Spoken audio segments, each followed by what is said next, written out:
चलिए ठीक है, आइए शुरुआत करते हैं ना। अब जो ये करंट अफेयर्स का सेशन चल रहा है उसका अगला वीडियो शुरू किया जाए बिना किसी। नॉर्वे में किसने प्रक्षेपण केंद्र स्थापित किया है? अगर इसकी अगर हम बात करते हैं तो नॉर्वे में किसने प्रक्षेपण केंद्र स्थापित किया है, उसका नाम है यूरोपीय संघ। जो यूरोपीय संघ है ये नॉर्वे में एक प्रक्षेपण केंद्र स्थापित किया। उस प्रक्षेपण केंद्र स्थापित करने का उद्देश्य क्या है? आप लोग एक नाम सुने, आर्कटिक, अंटार्कटिक का नाम आप लोगों ने सुना है। तो आर्कटिक का अध्ययन करने के लिए यूरोपीय संघ ने नॉर्वे में एक प्रक्षेपण केंद्र स्थापित किया है। अब अगर बात की जाए नॉर्वे में अगर ये प्रक्षेपण केंद्र स्थापित किया गया है तो नॉर्वे के विषय में भी हम सबको जानना चाहिए। कई बार मैं आप लोगों को बता चुका हूँ कि अगर किसी देश की बात आए तो वहाँ करेंसी कौन सी चलती है, कैपिटल क्या है, वहाँ का प्रेसिडेंट कौन है या प्राइम मिनिस्टर कौन है, ये सारी की सारी चीज़ें हम सबको जान लेनी चाहिए। अगर हम नॉर्वे की अगर हम बात करते हैं तो नॉर्वे की कैपिटल कहाँ पर है? नॉर्वे की कैपिटल जो है उसका नाम है ओस्लो। ये आ रहा है वीडियो में, यहाँ तक आ रहा है। नॉर्वे की कैपिटल है ओस्लो। वहाँ के पीएम कौन है? उनके पीएम का नाम जो है ना गहर स्टोर। उनके पीएम का नाम है गहर स्टोर करके है। और यहाँ पर करेंसी कौन सी चल रही है? अगर हम नॉर्वे में करेंसी देखते हैं तो नॉर्वे की करेंसी का नाम है क्रोन। क्रोन करेंसी है। अगर बात करें नॉर्वे की तो नॉर्वे की कैपिटल है ओस्लो। यहाँ के जो पीएम है उनका नाम है गहर स्टोर या जोनास गहर स्टोर उनका पूरा नाम है। और करेंसी यहाँ पर चलती है क्रोन। अच्छा, यहाँ पर प्रक्षेपण केंद्र स्थापित किसने किया है? यूरोपीय संघ। अच्छा, यूरोपीय संघ जो है यूरोप महाद्वीप में एक ऐसा संघ है। यूरोपीय संघ में कुल कितने कंट्रीज हैं? 27 देश। 27 देश मिलकर के एक यूरोपीय संघ बनाए हैं। अच्छा, इस यूरोपीय संघ की करेंसी क्या है? यूरो है। यूरो को अपनाने वाले यूरोपीय संघ में कुल कितने देश हैं? 20 देश हैं। और अगर हम आपसे बात करें नवीनतम एक कोई देश है जो यूरो को अपनाया हुआ है, उसका नाम क्या है? क्रोएशिया है। अच्छा ठीक है, अगर हम बात करें यूरोपीय संघ का गठन कब हुआ था?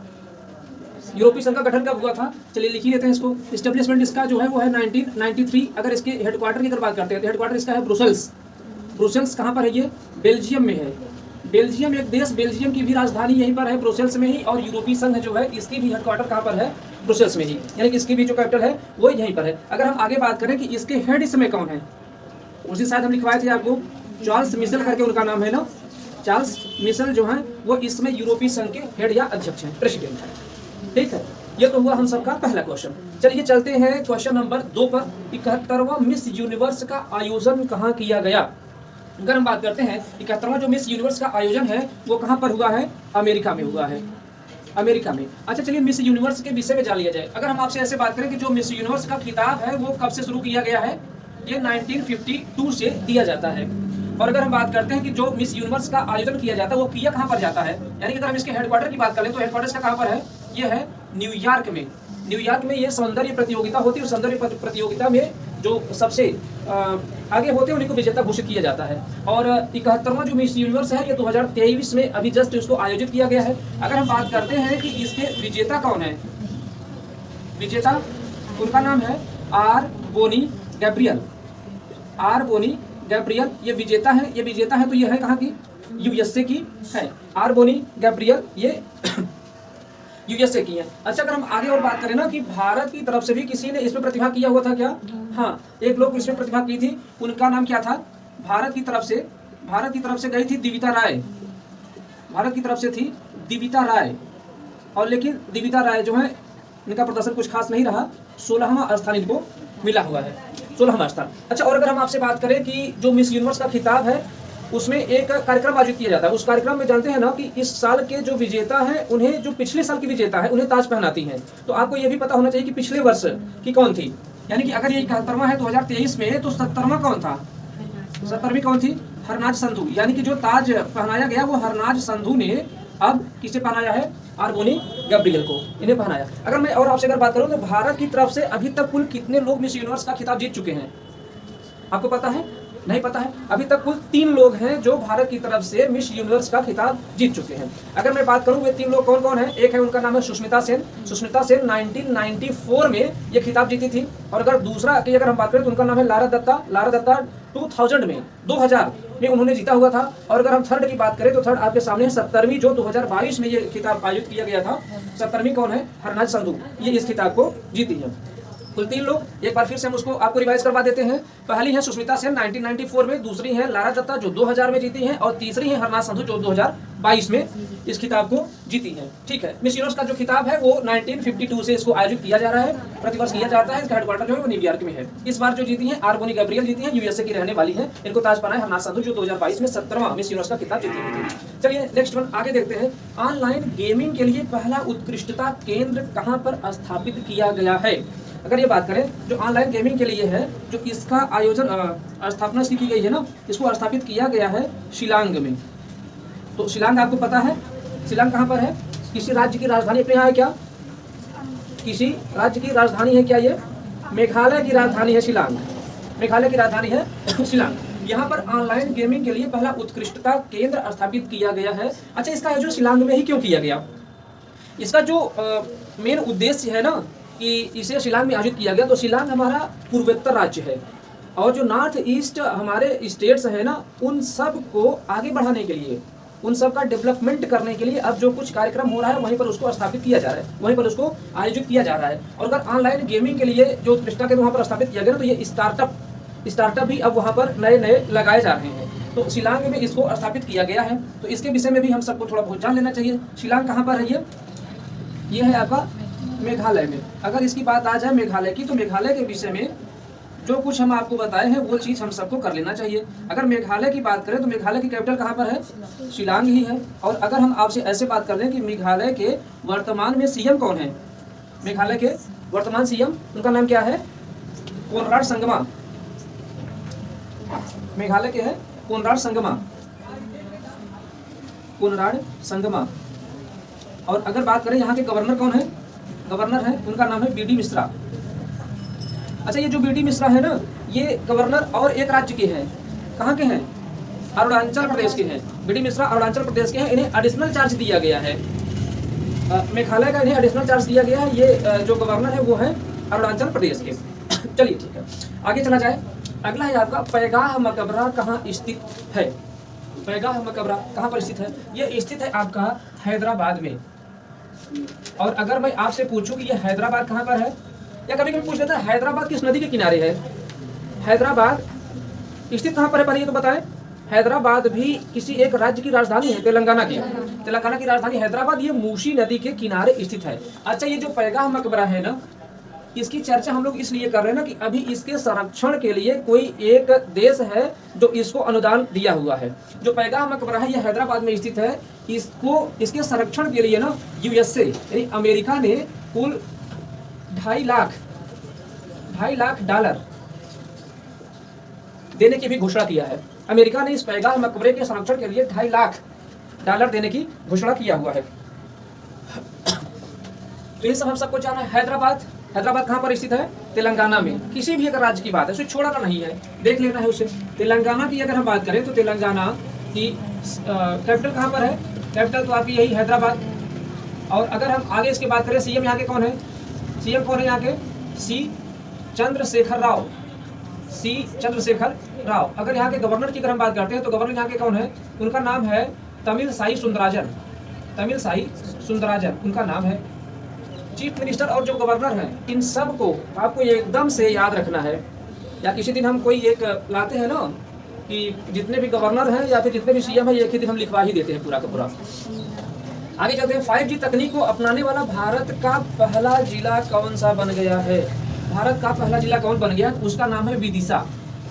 आपको पता है विदिशा कहाँ पर है? विदिशा कहाँ पर है? MP मतलब मध्य प्रदेश में है। विदिशा जो है आपका मध्य प्रदेश में है। ये 5G तकनीक को अपनाने वाला ये भारत का पहला जिला बना है। अच्छा, पहले तो हम लोग 5G के विषय में ही जान लेते हैं। इसमें स्पीड बहुत तगड़ी मिलती है। अगर स्पीड की अगर बात कर लीजिए ना, अच्छा ये जो जनरेशन चेंज हुए हैं, तो पहले क्या आया था?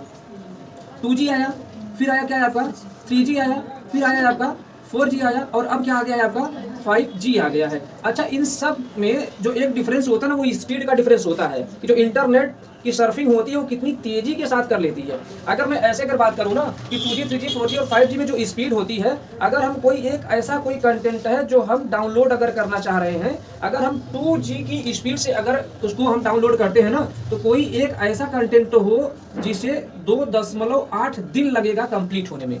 कोई ऐसा कंटेंट होगा जिसे अगर हम डाउनलोड करते हैं तो 2G की स्पीड अगर होगी तो अगर उसमें 2.8 दिन लग रहा है, उसी तरह से अगर हम 3G में बात करेंगे, 3G में अगर हम बात करें तो इसमें लगेगा लगभग आपका 40 दिन। सेम वही कंटेंट अगर हम 3G में अगर डाउनलोड करते हैं तो लगेगा 40 दिन, 40 मिनट होगा, हाँ 40 मिनट होगा आपका। और अगर हम आगे नहीं, ये 40 घंटे है यार, 40 घंटे है, 40 घंटे है। और अगर 4G में अगर हम करेंगे तो 37 मिनट लगेगा, ये 37 मिनट इसमें लगेगा। और अगर बात करते हैं 5G में ना तो 37 सेकंड ऐसा कुछ लगेगा। तो ये कुछ स्पीड का कार्य है जिसे हम लोग देख लेते हैं। अगर 2G है तो 2.8 दिन लग जाए, 3G में है तो 40 घंटे लग जाए, 4G तो 37 मिनट लगेगा, और 5G तो 37 सेकंड समथिंग करके ऐसा कुछ लगता है। अप्रोक्सीमेट में ये डाटा है। और अगर हम आगे अगर बात करें तो इससे पहले 5G तकनीकी को किस जिले ने अपनाया हुआ है? विदिशा कहाँ है? एमपी में। एमपी के विषय में भी हम सबको एकदम से जान लेना है। एमपी की अगर हम बात करें, कैपिटल इसकी कहाँ पर है? इसकी कैपिटल है भोपाल में। अगर हम इसके सीएम की अगर बात करें, सीएम कौन है यहाँ पर? शिवराज सिंह चौहान। और अगर यहाँ के गवर्नर की अगर हम बात करें तो कौन है वो? मंगू भाई छगन भाई पटेल यहाँ के गवर्नर है। सीएम यहाँ के शिवराज सिंह चौहान है। कैपिटल है यहाँ की भोपाल। विदिशा पहला जिला बना है जो 5G तकनीक को अपनाया हुआ है। चलिए हम लोग चलते हैं नेक्स्ट। प्रोजेक्ट दंतक क्या है? प्रोजेक्ट दंतक क्या है? ये बड़ा अच्छा क्वेश्चन है आपका, इसे अच्छे से हम लोग लर्न रखेंगे। प्रोजेक्ट दंतक जो है ना, इसे चलाया हुआ है किसने? BRO ने। BRO ने ये प्रोजेक्ट दंतक चलाया हुआ है। और इसे चलाया कहाँ पर है? ये भूटान में इसको चलाया है। असल में है ये बात ना कि भूटान में अभी जो बॉर्डर रोड ऑर्गेनाइजेशन हमारे यहाँ का BRO है ना, वो भूटान में अभी सड़क निर्माण का कार्य कर रहा हुआ है। सड़क कार्य का निर्माण कर रहा है ये भूटान में, और प्रोजेक्ट दंतक के तहत ही इसको किया गया है। अच्छा, एक और जरूरी बात इसमें है, प्रोजेक्ट दंतक जो वहां पर चलाया जा रहा है रोड बनाने के लिए ना, उसकी जो हेड है उसको एक महिला को बनाया गया है। इसकी जो मुख्य अधिकारी हैं उन्हें एक महिला है जिनका नाम, यानी कि मुख्य अधिकारी अगर ऐसे हम लिख लेते हैं, जो मुख्य अधिकारी हैं उन्हें किसे बनाया गया है? उनका नाम है सुरभि जखमोला। उनका नाम है सुरभि जखमोला है, जो यहाँ की मुख्य अधिकारी हैं, जो प्रोजेक्ट दंतक को वहाँ पर सुचारू रूप से चला रही हैं। अच्छा, ये प्रोजेक्ट दंतक किसने चलाया है? BRO ने। और प्रोजेक्ट दंतक का मुख्य अधिकारी किसे बना करके भेजा गया है? सुरभि जखमोला को मिला करके बना करके यहाँ से भेजा गया है। बात आई BRO की, तो BRO का पूरा नाम क्या होता है? Border Road Organisation. अच्छा, इसका एस्टेब्लिशमेंट कब है? 1960 में। और इसके अध्यक्ष इसमें कौन है? BRO के हेड इसमें कौन है? राजीव चौधरी करके है ना। ये सारी की सारी चीजें हम सबको अच्छे से लर्न रखना है। अच्छा, अगर ये पहली महिला अधिकारी हैं जिन्हें प्रोजेक्ट दंतक के तहत भूटान में इनको लगाया गया है। ऐसे ही कोई एक और महिला अधिकारी थी ना, जिसे विश्व के सबसे ऊंचे युद्ध क्षेत्र पर उनको महिला अधिकारी के रूप में नियुक्त किया गया था ना, क्या नाम था? शिवा चौहान। याद है आपको? अच्छा है। तो ये प्रोजेक्ट दंतक किससे संबंधित है? रोड के निर्माण से संबंधित है। कहाँ पर इसको चलाया गया है? भूटान में इसको चलाया गया है। भूटान में इसको किसने चलाया है? BRO ने चलाया है। और मुख्य अधिकारी किसे बना करके भेजा है? सुरभि जखमोला को भेजा है। और BRO का फुल नेम क्या है? Border Road organisation. एस्टेब्लिशमेंट कब उसका? 1960 में। इसके हेड कौन है? राजीव चौधरी जी हैं। ये सारी की सारी चीज हम सबको याद होनी चाहिए। चलिए आगे देखते हैं। संविधान साक्षरता अभियान चलाने वाला राज्य कौन बना है? अगर ये हम बात कर लेते हैं कि संविधान साक्षरता अभियान चलाने वाला जो राज्य है वो कौन है? आपका केरल है। अब अगर इसकी बात की जाए कि संविधान साक्षरता अभियान क्या है, और अगर हम आपसे बात करें कि केरल का एक जिला है, जिला है इसका ना कोल्लम। ये कोल्लम जिले से ही इसकी शुरुआत की गई है। और अगर हम आपसे बात करें ना कि संविधान साक्षरता अभियान जो है ना, इसके तहत होगा क्या कि जो हमारे संविधान की प्रस्तावना है या फिर जो मौलिक अधिकार है, मौलिक कर्तव्य है, DPSP नीति निर्देशक तत्व जो कुछ है ना, इन सारी चीजों के लिए जागरूकता अभियान चलाएगी केरल सरकार। और इसकी जो शुरुआत की गई है ना, वो कोल्लम जिले से शुरुआत की जा चुकी है। कोल्लम जिला कहाँ पर है? केरल में। यहाँ पर कौन सा अभियान चलाया जा रहा है? संविधान साक्षरता अभियान। इसमें होगा क्या? प्रस्तावना हो गई, चाहे मौलिक कर्तव्य हो गए, मौलिक अधिकार हो गए, DPSP नीति निर्देशक तत्व हो गए, इन सारी चीजों के लिए जागरूकता अभियान यहाँ पर चलाया जाएगा। केरल राज्य है तो केरल के विषय में भी जान लिया जाए। केरल की अगर बात आई है तो जान लिया जाए केरल की कैपिटल कहाँ पर है? तिरुवनंतपुरम है। अगर यहाँ के CM की अगर हम बात करें कौन है?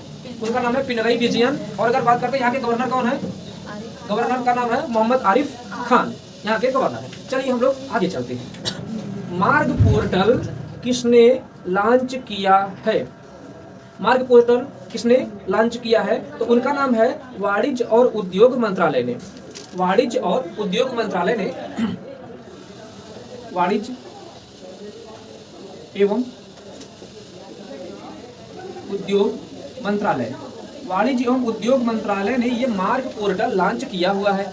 अब अगर हम आपसे ऐसे बात करें ना, वाणिज्य एवं उद्योग मंत्रालय के मंत्री कौन है इस समय, ये कौन संभाल रहा है वाणिज्य एवं उद्योग मंत्रालय, उनका नाम है पीयूष गोयल। पीयूष गोयल जी हैं जो इसमें वाणिज्य एवं उद्योग मंत्री हैं। इन्होंने मार्ग पोर्टल, अच्छा ये मार्ग पोर्टल है क्या, जो नए नए स्टार्टअप्स लाए जा रहे हैं ना, उन स्टार्टअप के लिए मेंटरशिप होगा। मेंटरशिप मतलब ना उसकी जानकारी आपको प्रोवाइड कराना, उसके लिए शिक्षित दीक्षित आपको करना, ये सारी की सारी चीजें, मेंटरशिप पूरा का पूरा देना। जो नए नए स्टार्टअप लगाए जाएंगे उनके विषय में पूरी मेंटरशिप, ये आपका जो पोर्टल है मार्ग, ये दिया जाएगा। कभी कभी आपसे मार्ग का फुल नेम भी आपसे पूछा जा सकता है, तो मार्ग का जो फुल नेम है लिखा गया है mentorship advisory assistance resilience and growth, ये पूरा मार्ग का फुल नेम है। तो ये आज की कुछ जानकारी है जो आप लोगों को दी गई है। उम्मीद है कि ये क्लास आप लोगों को अच्छी लगी होगी। बाकी बने रहें आप इस चैनल पर, अगले दिन एक नए वीडियो के साथ हम आपके साथ फिर से रूबरू होंगे। तब तक के लिए